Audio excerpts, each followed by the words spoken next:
Hello! So not too long ago, I made a video about my feelings on YouTuber books, whether they're a scam, whether YouTubers have the right to write books, and I mentioned that I work in the publishing industry. So I have made about 4 or 5 videos on the publishing industry. I will link them above. But in the YouTuber video, you guys seemed really interested in a more in-depth chat about how the publishing industry works. And there are lots of things I didn't get around to answering in those videos. So I thought, what larks? I'm always up for making the book industry more transparent, more just tickling my chin, more accessible, and easier to understand. So here are some answers to a random selection of your questions. Harriet Thomas Bush asks, how are books designed, please? I love beautiful books. So depending on the size of the publishing house, a publisher will either outsource the cover design to a freelance designer, or they will have a design team in-house. Currently I do some social media and I present the podcast for Vintage Books. That's a division of Penguin Random House, we'll get into that later. And Vintage Books actually has its own design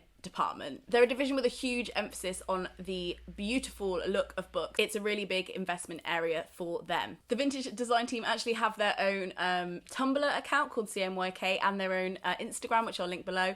So do follow them. They give a little insight into the behind the scenes side of book design. A couple of months ago they also threw us like an art day, so all of the other departments got to try out all the different techniques they use when they're experimenting with design. We got to do wax resistance and paint spinning, letter stamping, and it was like GCSE art all over again. A joy, my happy place. I'll leave some links below to more about cover design because there's lots of different articles about it, but basically between a book being signed and a book being printed, at some point along that process, the earlier the better, the editor, who is really the project manager of the whole book process, not just editing the book but the whole process, will usually write a design brief consulting the marketing and publicity departments about what they think will work, and they'll give it to the designer of the book. It will take into account the genre that book is in, books that have been doing well in that genre recently, the kind of profile they want to build for the author long term, the tropes and signifiers that an audience might be looking for in a book cover to show what's in it, which also includes stuff like the size of the font, the type of font, the colours, whether it's a photograph or a drawing, if it's minimalist, if it's maximalist. The cover designer will often come up with about 5 or 6 options sometimes of a cover, and it will be brought to a covers meeting where lots of other people from the whole division will get around a table. The sales department will perhaps send it to big stakeholders like W.H. Smith or Waterstones and ask them what they think of the cover and whether it will work for their audiences, depending where they want to sell it into. And once together there's a general consensus of what a good cover for this book will be, it will be sent to the agent and author. Which comes to Georgia Ellen's question, how much say does an author get in the cover design of their book? The editor will usually send the cover to the author and the agent, depending on the situation, probably I imagine with a brief explanation as to why they've chosen that cover, why they think it would work for the market, why they're excited about it. And of course, at some point, especially when the book has been signed and there's lots of like big meetings, the author might have sent over some ideas, some examples of covers they like and they think will work. So hopefully when they get the book back, they'll see those ideas reflected in the cover. There are obviously situations where authors don't like their covers or don't feel a particular connection to those covers, and then there'll be a negotiation with the agent and the editor, and there'll be a really honest discussion about who the market is and why this is the kind of cover that will sell the book. Because again, there's often that idea in an author's mind about what their dream book would look like, but the responsibility of the publishers to make sure that the book sells for them so they can keep writing and keep making money. So again, there's always a realism that has to be integrated into those conversations, and I thank God that I don't have to negotiate those things. It's a diplomatic negotiation, we'll put it that way. And sometimes it can go really well, and sometimes it can be a longer process that needs revisiting several times. Because if an author really does hate the cover of a book, they might not get behind promoting it as much as the publisher might want them to, especially if they're a bigger author. If they don't like the cover of their book and they don't think it represents their brand and who they are, that can be a big barrier for them, because they're the ones that are going to be carrying it around, signing it, holding it. It's going to appear next to their face all the time. But I think if there's trust there and sensible authors understand the role of a publisher, usually they will, offer tweaks, ask questions, really want to understand the meaning behind a cover, but it really depends, basically. But the author's opinion is always taken into account, which brings me on to another question. Kale Moko asks, self-publishing, how do you get from printing the book to getting it on the shelves? Now, the video I would recommend to answer this question is Savannah Brown's video that she recently did on self-publishing her first poetry collection. It was very interesting. My boyfriend Craig published his own photography zine, so I saw the process of that and how much went into that. Savannah's video is very enlightening on how much it takes to self-publish a book. I think sometimes among people outside the industry, they'll be like, oh, why do publishers take all of the author's money? What do they even do? And then an author will go and self-publish and they'll be like, ah, yes, I see now. There is quite a lot to do. If you want to see all the stages and what goes into making a book happen within a publishing house, you can watch this video up here. I go through every single department and what they do and why it matters. But self-publishing a book is an incredibly big project. And you might find from a lot of the self-published authors I've met, actually writing becomes between 10 and 20% of your job. 80% of your job is the project management and time and money that goes into self-publishing. Every part of that process is a skill in itself, and if you want to hone every skill in that area, then do it. It's cool. There's lots of online free resources to learn how to do that. But if you're an author that really just wants to focus on their writing, I think persevering down a traditional publishing route is really key to freeing up your time and getting it to reach as big an audience as possible. Exceptions to this rule, there are many. Christopher Paolini, who I recently did an event with, wrote his series for young adults about dragons. He completely self-published it with the help of his whole family, it sounds like. They all kind of pitched in and did it together. And that did incredibly well and it reached this incredible audience. So I think there are exceptions, especially genre-wise. Erotica, it's really good to self-publish in ebook only and be like an Amazon author. If you own a business and your book is your calling card, that's also a really interesting intersection of what you need. And it is a way to pick your own cover. But I guess I am coming from a traditional publishing route and I see everything that goes behind making a book a success. And I think that if you possibly can, getting a book traditionally published, even if it's at a small independent press, sounds to me like a better ride overall as a creative. But there's also bits in between. So if you look into what Unbound does as a publishing house, they're kind of half crowdfunded, half supported and distributed by HarperCollins. That's a really interesting publisher dynamic, and I'll leave some links to that below as well. And there's lots of stuff like that that's in between now, especially since the age of ebooks and the internet and people being able to grow their own reading audience without a publisher necessarily. I'll do a writing one to mix things up. Louisa Fox asks, how to come up with clever plot ideas. This is a super interesting question. For those of you who don't know, I am trying to write a novel right now, and it's so fucking hard. I've been working on the same one for around 2 years. And at the moment, it really feels like it's going to take another 6, so don't get excited. But when you study English literature, which you don't need to write a book, see video that I did earlier about YouTuber books, you do learn a lot about plot structure and what's available.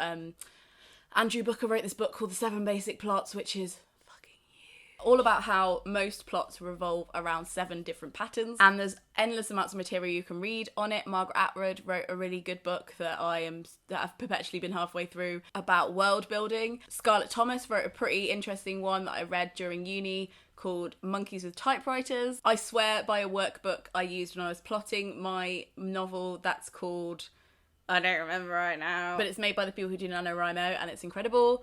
And then also I've been listening to a podcast called Writing Excuses, which is 4 authors who talk about their writing process for 20 minutes. And then at the end of the 20 minutes, they're like, you're out of excuses, now go write. And in that, there was a really useful plot game that I used to restructure my novel several times. It's called Yes But No And. Essentially, you break up every single section into what is called a chapter, but obviously you might want a few different sections like this within a chapter. And at the end of every section, you write a question that the audience should be asking. So that could be, will Jill go up the hill? Or, is that a dead body at the bottom of that quagmire? Will Lena spend her life trying to get a silver play button and then reject it on the principles of success as a construct? And it should be a yes or no question. And the answer that leads you on to the next section should be either yes but, no and.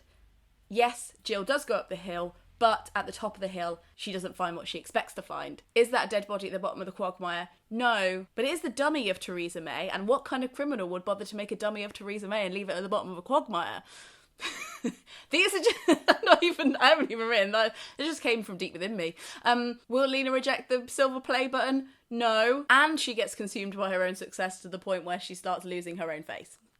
You're not just building tension and then answering that tension with yes or no, but you're layering the tension to make more questions. Do you see what I mean? And then I've also been finding masterclass really helpful, absolutely non-spawn. After I stopped learning at university, I do every year try and set aside a little bit of time and money to invest in keeping studying and learning, and masterclass is the way I've been doing that for the past couple of years, and I find it really, really useful. Margaret Atwood's on there, and I particularly found useful Dan Brown's masterclass, because he is a thriller writer, so plot is really key to what he does, and I found that so helpful. But yeah, there's lots of free resources online to look at as well. But I think, anyway, I've spent loads of time on that question because I find it really interesting. You can fuck with yourself a lot as well, so just be like, okay, so this is the way I've plotted the novel, but what if I did a completely different thing? And then you might not take everything from that idea, but you might take a few bits from it. Anyway, I think it's really interesting.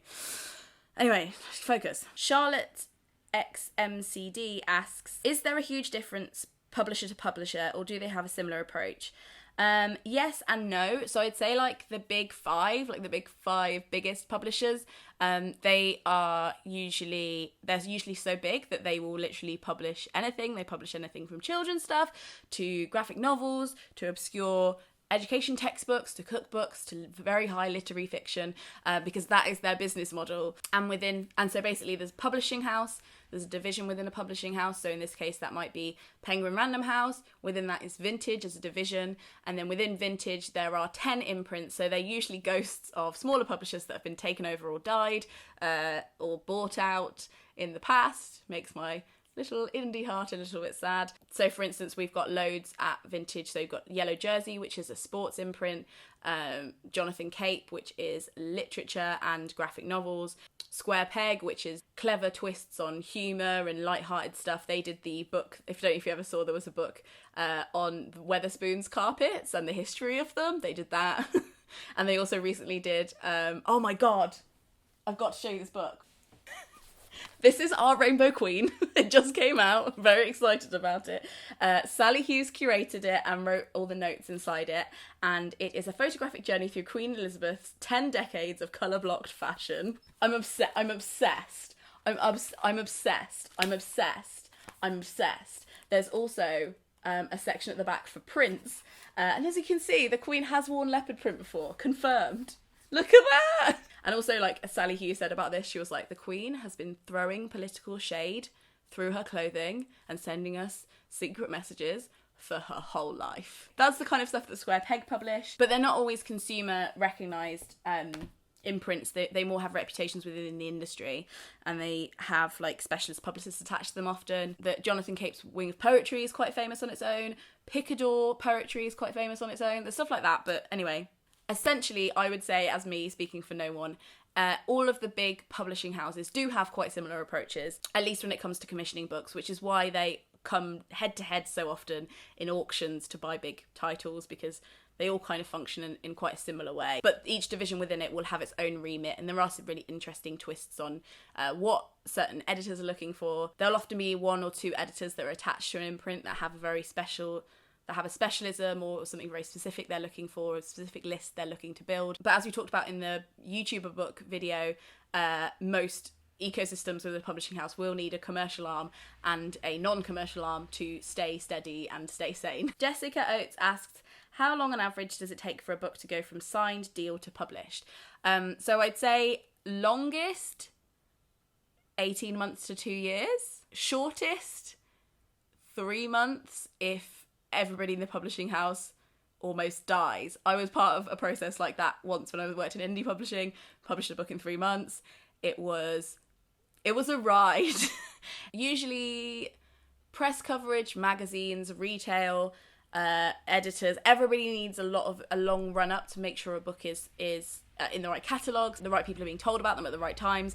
They do need a long lead, and it can stop the publishing industry from being reactive at times, but I would argue that that's not particularly a bad thing, and that's what newspapers are for. Slow, considered reactions to the world and what it wants, sometimes as important as immediate books, but there are immediate moments sometimes where you want a book out, and it is possible to do, but when people say publishing is slow. It is slow, but there are reasons, and the way it connects to other industries, that's why. Also, if a book hasn't been finished or needs a lot of editing, you need to give the author, especially because most of them have their own jobs to go to, they're not full-time authors, you need to give the authors time to rework those notes and re-edit, and there needs to be time. Isis asks, is there a fixing grammar, spelling, punctuation kind of job, and how can I get one? Yes, it's called copy editing. It's a thing. It's a huge thing. We have a team of people within the editorial department that look after every email and newsletter and public-facing press release that goes out and edit those, as well as a lot of the books. And freelance copywriters are a very common thing to use within publishing. So they're not people that will comment on plot or characters or the feeling. They'll just be like, you use the word fence 8 times in one chapter, sort it out. Why is half of this book in past tense and half of it in present tense? They ask the important questions. Come on with their medical kit and their Oxford commas, and they sort that manuscript out. And that's usually the last part of the process. Katie Bear asks, the skills necessary for someone working in production. It seems so vague.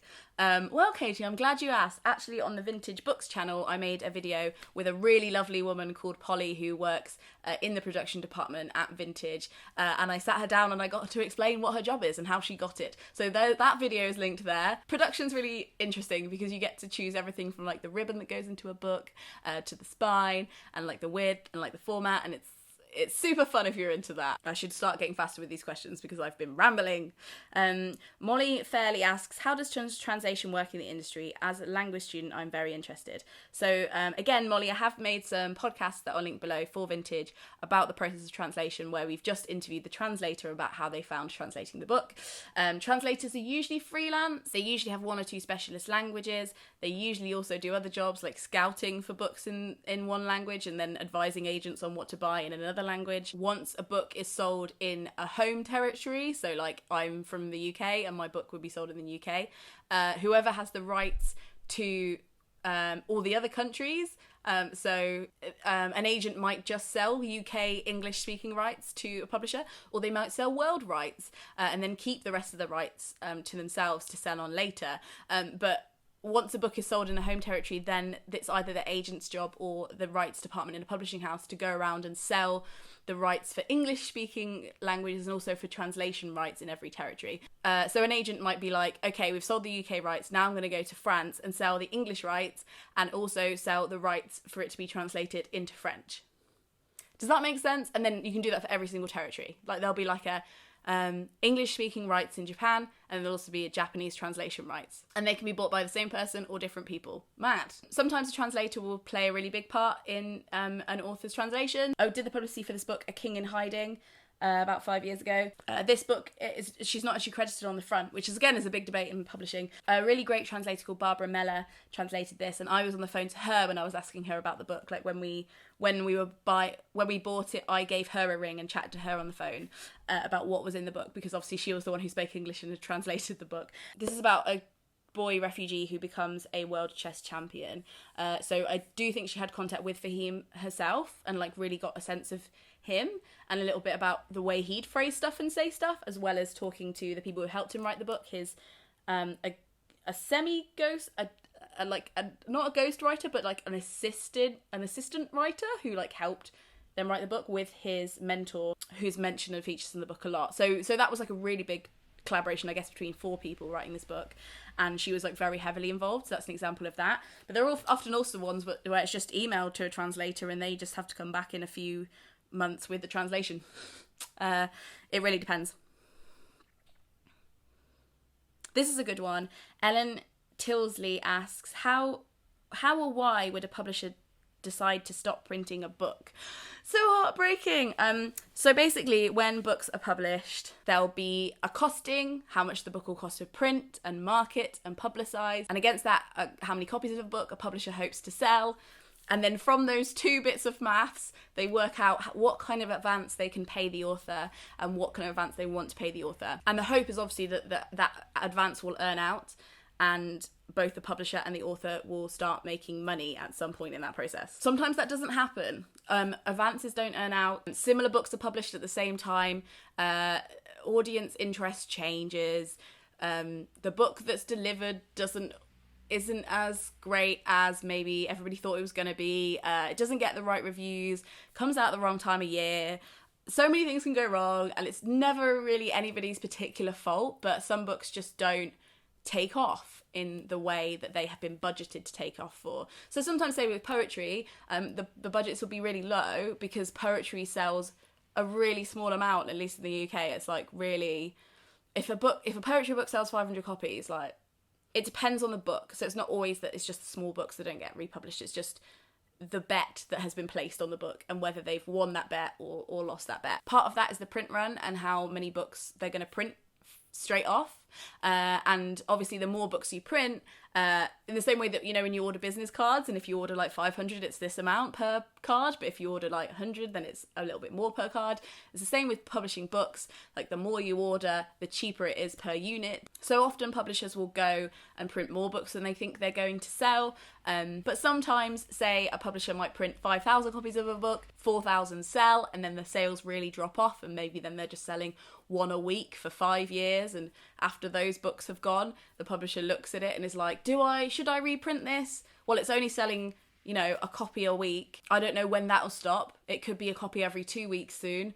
There's not really any point in me printing another big load of these books. The good thing about the digital revolution is that now, and I think this is what is incredible about ebooks, is that a book never really goes out of print, which is so good for accessibility and free speech and niche interests and the importance of keeping historical documents that everybody has access to. Now, if a book has an ebook edition, it will never really go out of print, but some books do stop being printed. But again, there's other books like Helen. Where's it gone? There's a book by Helen DeWitt that I can't see it right now. There's a book by Helen DeWitt somewhere in my house called The Last Samurai, and that's a book that went out of print like 20 years ago. An editor spotted an amazing review of it somewhere on like an obscure blog or something, I can't remember, something like that. I made a video about that too, I'll link that. Realised how incredible the book was, read it himself and was like, holy shit, this needs to be in print again. So Vintage reissued it, gave it a new cover, gave it a little marketing campaign around it, and like just because there was a passion person in the publishing house who was behind that book and was like, this cannot be forgotten. So it doesn't mean just because something's gone out of print doesn't mean it will always be out of print. And once something is out of print, it doesn't mean that the books aren't in bookshops. It just means that the books have been sitting in the bookshops for a while and the bookshops haven't ordered any more copies of the book. Does that make sense? Oh my god, I've been filming for so long I don't even know what my name is. Yaley Pictures asks, how do you read books? Do you mark lines or write stuff on the sides? Yes, I am like awful/amazing for this. Like, I constantly have a pen. All of the books that I own that I know I want to keep are just underline. And frankly, if I bother to underline something in a book, it means that I should probably keep it because it has really valuable stuff in it to me. Some books, after I read them, will end up twice as thick as they were before because I add that many notes to them and put that many post-it notes in them. But other books, like if I haven't underlined anything in the book, I probably don't keep it, even if I enjoyed it, because it didn't really... Yeah, but I'm a huge underliner. I think that you should make a mark on your books and make them yours because they're yours and they're just objects. It's the ideas that are important. Okay, I'm going to do two more because I'm going cross-eyed. Okay, Vivian Dune, what do you think is the thing few people know about the process of making books? I think maybe how many people are involved in them. Like, when people are like, books are expensive, and I'm like, bitch, books are cheap. From like, just the physical copy of a book might be touched by between like 10 and 20 hands, like just in the distribution process. The cost it takes to house a book in a bookshop and for that bookseller to sell the book to somebody and keep the lights on, keep the toilets flushing, all of the marketing expertise and publicity contacts that it takes, a lot of time and investment to keep up with, like even buying an ISBN. I don't know if anyone's ever tried to buy an ISBN, but it's quite expensive. So just to get the barcode on the back, that costs money. Printing the books, distributing the books, keeping the books in the warehouse in the same way that you store a caravan. You need to store all books when you're not selling them. Cover designer needs to be paid. That could, it could take somebody days to weeks to make an amazing cover, especially if they're like employing an illustrator to draw it. The year plus 7 to 10 years it sometimes takes authors to write a really good book. I don't know. I just think that when people are like, £10 for a book is really expensive, I'm like, listen, you can spend between 10 and 15 hours with a book. You spend 2 hours in the cinema and you hand over the same amount of money and you don't shout at the cashier. Do you know what I mean? It's expensive, is what I'm saying, is the answer to that question. And there's no upfront cost to the author. At the same time, there's not enough money for the authors, and I think they should be paid more. But there is no upfront cost to being published traditionally, as opposed to self-publishing, which is quite a privileged thing to do most of the time. Most of the time, you either need a big chunk of money or a really rich relative. The last question is one that slayed me. Mallow Jare says, do you think the knowledge about the industry influences the way you are writing your book? Probably. I don't want it to. It definitely will affect all the questions I ask if I do get a chance to be published. The questions I will ask of the people that I make deals with. I know there's too much knowing in the brain. Too many ideas of all the things that could go wrong. But the way I'm writing the book, I guess not. But I guess I really try to let that not affect it, because there's no way of knowing really what genre something will fall into, or who the audience will be when you're writing it. And I don't think it should. But it did give me the confidence to go forward with the idea that I had, because I could explain it in 3 sentences and say it to people and they were excited about it from the 3 sentences. And I think the concept is really strong. And from a publishing perspective, I can see how it will be pitched, basically. Even though I hope that doesn't affect how I've written it. I feel like, as compared to other books I've tried to write, it has the bite about it. It has that little thing about it that I'm like, yes, this is like personal yet universal. And has like a real hook to the concept that maybe my publishing brain was like, you should write this idea. This one is a good idea. But what makes a book good to publish should make a book good to read. So I can't really separate in my head whether I'm like, I should write this book because it'd be a good thing to read. It'd be an interesting book, or also, and by default, good to publish, good to try and get published. I have a lot of ideas for obscure books, basically, that I will write.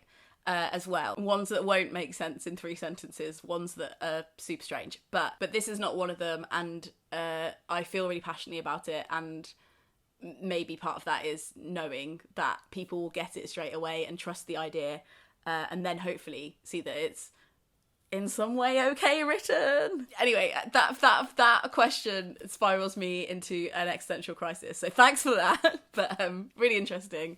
Thank you so much for watching. I hope these were useful. If you have any more questions about books, do check out the other videos I've made about publishing, and then also maybe consider joining the Gumption Club. It is a Patreon only group where you can join for a minimum of just $1, 70p probably at this point with the exchange rates fuckery that's going on in the UK, and you get a free poetry collection from me, get to join a secret Facebook group, and after this video goes up, I am going to be doing a live stream within the next month, I think, around book publishing, hopefully from a writer's perspective and also from people who want to get into publishing. I'm going to be doing a longer live stream just about that, so do consider joining that if you have any more questions.